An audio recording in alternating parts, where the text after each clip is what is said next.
জামালপুর ও শ্যামপুরে জনসভা, Howrah শিবপুরে road show শেষে আজ কলকাতায় শক্তি প্রদর্শনে নামলেন কেন্দ্রীয় স্বরাষ্ট্রমন্ত্রী অমিত শাহ। টালিগঞ্জ বিধানসভার প্রার্থী পাপিয়া অধিকারী এবং যাদবপুরের প্রার্থী সর্বরী মুখার্জির সমর্থনে রানীকুঠি মোড় থেকে বাঘাযতীন পর্যন্ত বিশাল রোড শো করেন তিনি। রাস্তার দুধারে ভিড়, দলীয় পতাকার স্লোগানে জমে ওঠে গোটা এলাকা। আমরা এখন দেখে নেব সেই রোড শোর কিছু বিশেষ মুহূর্ত। রয়েছে আমাদের প্রতিনিধি দেবাশিস। নমস্কার, NBNS নিউজে আপনাদের সবাইকে স্বাগত জানাচ্ছি। আপনাদের সাথে রয়েছি আমি দেবাশিস। গত 23শে এপ্রিল বাংলার প্রথম দফা নির্বাচনের 93% বেশি ভোট গ্রহণের পর প্রত্যেককেই, সেটা শাসক দল হোক কি বিরোধী দল হোক, প্রত্যেকেই খুব আশাবাদী হয়ে আছেন এবং তারা মনে করছেন যে এই বছর তারাই ক্ষমতায় আসতে চলেছেন। তো এইবারে গত দ্বিতীয় দফার যে নির্বাচন হতে চলেছে পশ্চিমবঙ্গের গত 29শে এপ্রিল, সেখানে আমরা দেখে নিতে চলেছি যে প্রত্যেকেই খুব জোর কদমে ভোট প্রচারে নেমেছেন, সেটা সমস্ত প্রার্থীরাই হোক কি বড় বড় নেতারাই। এবং আজকে আমি এই মুহূর্তে দাঁড়িয়ে আছি টালিগঞ্জের রানীকুঠিতে, যেখানে আজকে আমাদের ভারতবর্ষের স্বরাষ্ট্রমন্ত্রী অমিত শাহ এখানকার যে প্রার্থী রয়েছেন পাপিয়া অধিকারীর সমর্থনে একটি বড় রোড শো করতে চলেছেন। তো আমি ক্যামেরা পার্সনকে দেখাতে বলবো যে আমার পেছনে যে পুরো সিনারিওটা আছে, যে কতটা ভিড় এখানে আছে। প্রত্যেকেই যে যারা বিজেপির যারা সাপোর্টার আছেন এবং অন্যান্য যা কার্যকর্তারা আছে এবং সাধারণ মানুষ প্রত্যেকেই এখানে দাঁড়িয়ে আছেন এবং তারা প্রত্যেকেই অপেক্ষা করছেন আমাদের স্বরাষ্ট্রমন্ত্রী অমিত শাহ কতক্ষণে আসবেন এবং এই রোড শোটাতে শুরু হবে। তো আমরা চলুন কিছু সাধারণ মানুষদের সাথে কথা বলে নিয়ে ওদের জানার চেষ্টা করছি যে তারা কি বলতে চাইছেন। এইবারে বাংলার যে গেরুয়া ঝড় যেটা উঠেছে সেটা কোন দিকে যাচ্ছে। আচ্ছা দাদা, আপনার নামটা জানতে পারি? আমি অরুণ সরকার। আচ্ছা, কি মনে হচ্ছে এবার বাংলায় যে গেরুয়া ঝড় উঠেছে সেটা কিরকম ভাবে জনতার উপর নির্ভর করছে। আচ্ছা, আমি কিছু বলতে পারবো না। আচ্ছা দাদা, আপনার নামটা জানতে পারি? কমল বেগুন। কি মনে হচ্ছে এবারে বাংলার পরিবর্তন কি হবে? আচ্ছা, বাংলা কি মনে হচ্ছে পরিবর্তন হবে? আপনারা নিজেই দেখুন, আমাদের কিছু বলার নেই। মানুষ কি চাইছে আপনারা বুঝে নিন। ধন্যবাদ দাদা। আমি আরো কিছু মানুষদের সাথে, দাদা এখান থেকে কি মনে হচ্ছে বাংলা এবার গেরুয়া ঝড় কিরকম পরিমাণে উঠে? এবার 100% গেরুয়া জ্বর হবে আর সরকার পাল্টাবে। এই সরকার এই সরকারের থেকে মানুষ কৃত হয়ে গেছে। শিক্ষা থেকে, দুর্নীতি থেকে শুরু, খাদ্য থেকে শুরু করে সব কিছুতে ভেজাল, চুরি করে পুরো ফাঁকা করে দিয়েছে। খালি উপরে নীল সাদা রং করে চলছে। এবার মানুষের ভিতরের মনের কথা কাউকে ওপেন করতে চায় না, কিন্তু এবার ব্যালট বক্সে একদম সঠিক জায়গায় ভোট দিয়ে দেবে। ধন্যবাদ।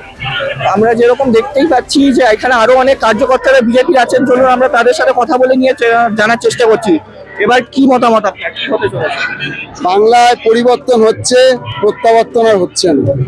বাংলায় যা চারদিকে, শিক্ষা থেকে স্বাস্থ্য থেকে চারদিকে দুর্নীতি আর তোলাবাজি, সিন্ডিকেট মুক্ত করতে টালিগঞ্জে ভারতের যশস্বী প্রধানমন্ত্রী মাননীয় নরেন্দ্র মোদীজির আশীর্বাদ জন্য স্নেহধন্য প্রার্থী পাপিয়া অধিকারী বিপুল সংখ্যক ভোটে টালিগঞ্জের মেসিচোরকে এইবার বিদায় জানাচ্ছে 29শে এপ্রিল। আজকে তো স্বরাষ্ট্রমন্ত্রী অমিত শাহ আসতে চলেছেন এখানে, তো সেই ব্যাপারে আপনার কি বক্তব্য? অমিত শাহজি আসছেন, ভারতবর্ষের স্বরাষ্ট্রমন্ত্রী। তিনি আজকে বাংলায় উপস্থিত থেকে ভোট খাওয়াতে চাইছে, কারণ বাংলায় ভোট হয় না, বাংলায় আইনের শাসন চলে না, শাসকের আইন চলে। তাই সেই পরিবর্তনের হাল ফেরাতে অমিত শাহজি আজ 4 দিন ধরে বাংলায় পড়ে আছে। কেন বাংলায় ভোট করানো যায় না, শান্তিপ্রিয় ভোট হয় না। আর আমাদের ইলেকশন কমিশন জ্ঞানেশ কুমারকে অসংখ্য ধন্যবাদ বাংলায় একটা সুষ্ঠু সবল শান্তির নির্বাচন করার জন্য। গতকাল প্রধানমন্ত্রী নরেন্দ্র মোদীর একটি জনসভা ছিল যেটা বারুইপুরে হয়েছে এবং তারপরই আজকে এই দ্বিতীয় দিনই অমিত শাহর একটি বড় রোড শো হতে চলেছে। তো যতদূর যাওয়া যাচ্ছে প্রথমবার এরকম পরিমাণে টালিগঞ্জের এই এরিয়াতে একটি রোড শো হচ্ছে, যেটি একটি বিরোধী দলের দ্বারা ইন্ট্রোডিউস করা হচ্ছে। তো সেই ব্যাপারে আপনার কি বক্তব্য? এটা বাংলার মানুষের কাছে অস্বাভাবিক লাগছে, কারণ বাংলায় পরিবর্তন আসছে। তাই জন্য দেশের প্রধানমন্ত্রী থেকে দেশের স্বরাষ্ট্রমন্ত্রী সবাই বাংলায় পড়ে আছে।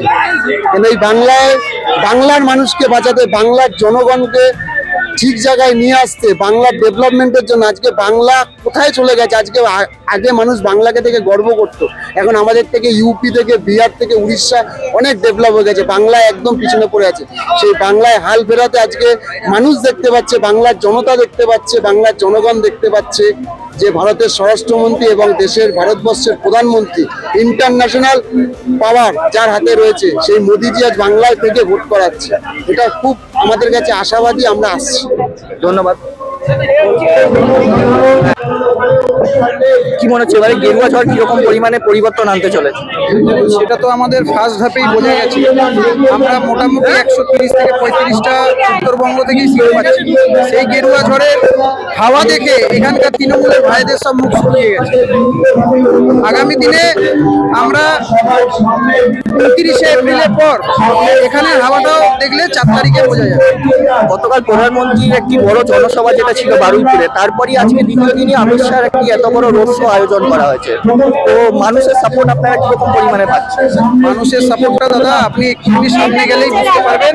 এই যে আজকে রানীগুটির মোড়ে স্বতঃস্ফূর্ত মানুষের যে ভিড়, এই ভিড় দেখেই বুঝতে পারবেন যে মানুষের সাপোর্ট। বাংলার সাধারণ মানুষ, তার মানে আপনি বলতে চাইছেন যে পরিবর্তন চাইছে আমরা বাংলার সাধারণ মানুষ? হ্যাঁ, অবভিয়াসলি পরিবর্তন চাইতেই হবে। কারণ প্রত্যেকটা মানুষ দেখেছে অভয়ার যে কাণ্ড ঘটেছে, তারপর যেভাবে খুন রাহাজানি দিনের পর দিন আমাদের পশ্চিমবঙ্গে ঘটছে, এবার তারা চাইছে যে একটিবার আমরা পরিবর্তন করে দেখি। আজকের যে যেটা অমিত শাহ যিনি আসতে চাইছে আমাদের সবার স্বরাষ্ট্রমন্ত্রী, ওনারা কি বলতে চাইছেন? আজকে এখানে অসংখ্য অনেক মানুষেরা এসছে, প্রত্যেকের ভিড় আমরা দেখতে পাচ্ছি। তো আপনি এই ব্যাপারে কি বলবেন? আপনি তো দেখতেই পাচ্ছেন যে আমাদের কিরকম জনসমর্থন, যেটা গত 23 তারিখের ইলেকশনের যে টার্ন আউট থেকে খানিকটা বোঝা গেছে। আর আগামী দিনে আরো এর ঝড় যে আরো বাড়বে সেটা মানে আপনারা ভালোভাবেই আলাপ করতে পারেন। আমরা 100% আশাবাদী যে 4 তারিখের পরে আমাদের পশ্চিমবঙ্গে যত রকম নির্যাতন থেকে সাধারণ মানুষ নিষ্কৃতি পাবে।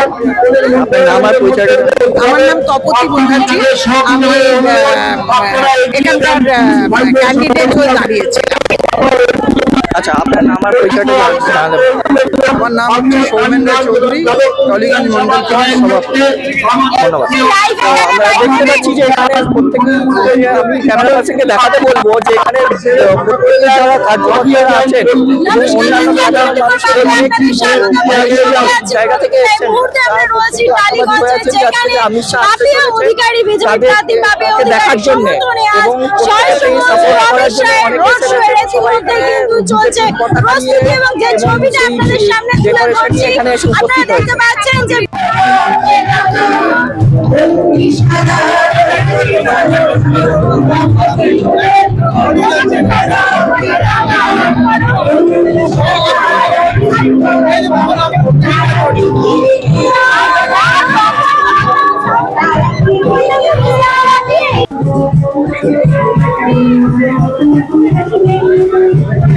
আপনারা দেখতে পাচ্ছেন আমাদের